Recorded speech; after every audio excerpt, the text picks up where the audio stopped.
Good evening and welcome to the BBC News at 6. The Foreign Secretary, Boris Johnson, has hit back at claims from Labour that he exaggerated evidence that Moscow was responsible for the Salisbury nerve agent attack.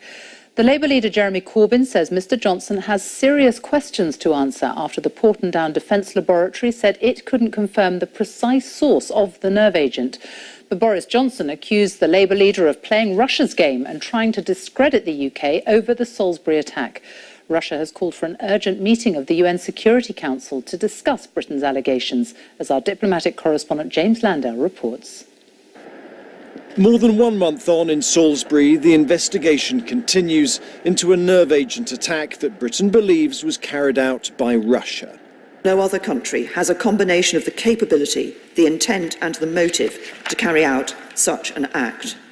But the head of the Portendown military laboratory has muddied the waters, saying in an interview that it was not the job of his scientists to say where the Novichok nerve agent had been made, contrary to what the Foreign Secretary appeared to suggest a few weeks ago. The people from Portendown, they were absolutely categorical. I mean, I asked the guy myself, I said, "Are you sure?" And he said, "There's no doubt." Today, the Foreign Office deleted an inaccurate tweet from last month that also suggested that Portendown had pointed the finger at Russia, all of which gave Russian diplomats another chance to question Britain's evidence, calling at short notice a meeting of the chemical weapons watchdog, the OPCW in The Hague, demanding a joint investigation with the UK. Russia's leader has accused Britain of an anti-Russian campaign, but today he struck a less confrontational tone. We're not waiting for anything. We're waiting for the common sense to ultimately prevail, so that international relations are no longer damaged in the way they have been, as we saw recently. British diplomats and ministers insisted that Portendown's job was always to identify the nerve agent, and it was for the police and intelligence services to establish who had used it and why. Portendown identified fairly quickly the strain of nerve agent, and once that's identified, you remove, from the list of suspects, 99.9% of the people. We know that the Russians designed it, and we know that the Russians were the only people to make it and stockpile it.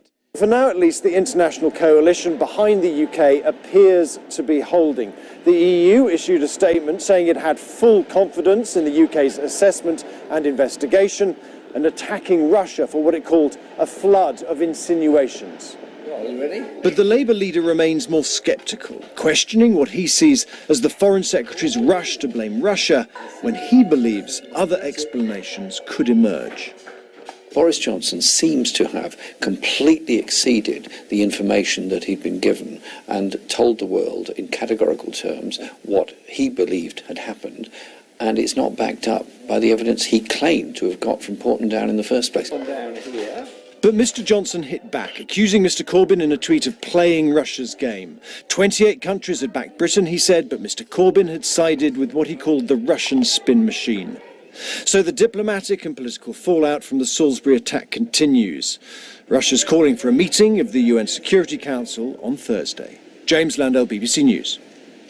Our Moscow correspondent Steve Rosenberg joins me now. So the British government again pointing the finger at Moscow. What has been the reaction there?